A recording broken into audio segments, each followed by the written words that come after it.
there's a Northwind mayoral election happening, and 4 guys are running.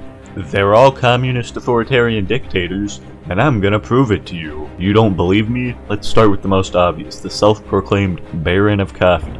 Now, doesn't that just sound like a democratic title?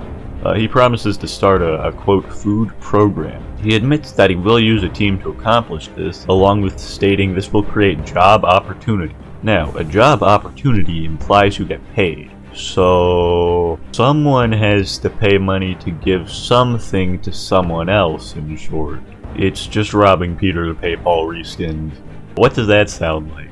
Does that at all sound like communism? For the next candidate, we have some dude named Wash. Now, if you thought the first guy was see-through, this guy's gotta be like a telescope.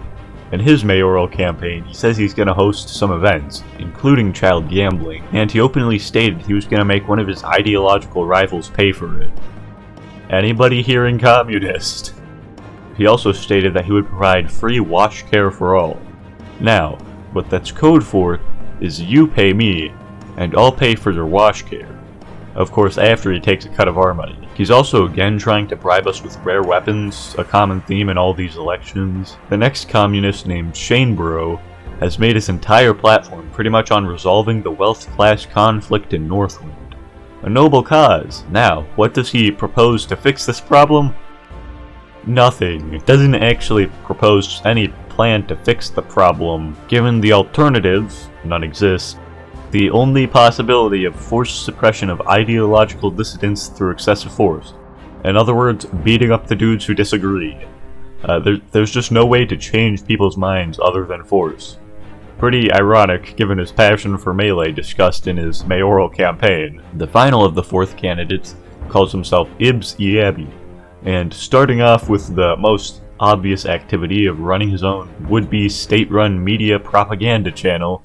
In addition to that, he also claims he was part of Meal Team 6, which sounds incredibly suspiciously like a state-run food distribution program again. Politics have taught me anything, it's that free, biggest air quotes imaginable, means we pay them, so they can pay us with the appearance of free.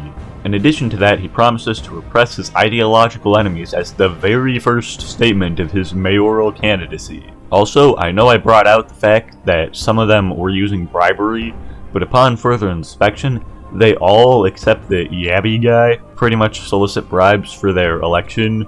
So, there you have it. They're all massive authoritarian communists. Given the track record of communism, what does this mean for James Bay? If you thought the players were hungry now, check back in a while.